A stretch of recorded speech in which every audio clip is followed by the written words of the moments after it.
Hello बच्चों, let's read the question. The question says plasmids and phages are the dash which are used for cloning purposes in prokaryotes. So basically question में fill in the blank में हमसे ये पूछा गया है कि ये जो cloning का जो process होता है ना प्रोकैरियोट्स बेसिकली क्या क्या होते हैं कि वो चीजें जिनमें न्यूक्लियर मेम्ब्रेन एब्सेंट है। यहाँ पे क्या नहीं होता, न्यूक्लियर मेम्ब्रेन नहीं होता, और इवन जो सेल ऑर्गेनल्स हैं वो भी एब्सेंट होती है। हाँ, तो वहां पे जो प्लाज्मिड्स और जो फाजेस है उसको हम लोग किस तरीके से यूज करते हैं क्लोनिंग करने के लिए।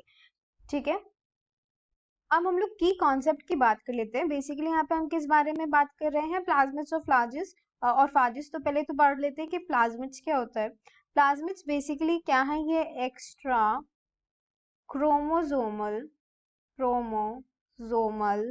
सेल्फ रेप्लिकेटिंग डीएनए है, सेल्फ रेप्लिकेटिंग डीएनए, और ये कैसा है, ये सर्कुलर है।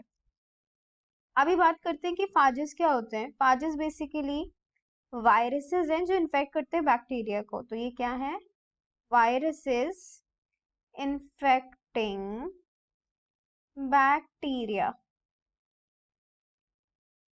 अब ये दोनों किस तरीके से एक्ट करते हैं, तो ये एक्ट करते हैं as a vector in prokaryotes. तो आप समझ लेते हैं वेक्टर की तरह एक्ट करने का क्या मतलब है।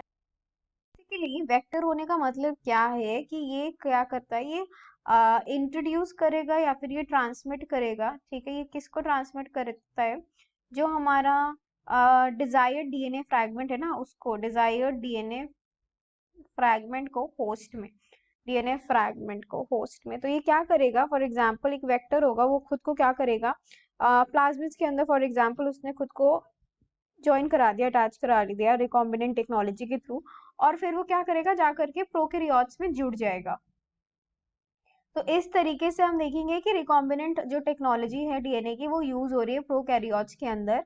तो यहाँ पे हम क्या कहेंगे, the final answer for the question is plasmids and phages are the vectors which are used for cloning purposes in prokaryotes. So I hope you understood it well. Best of luck.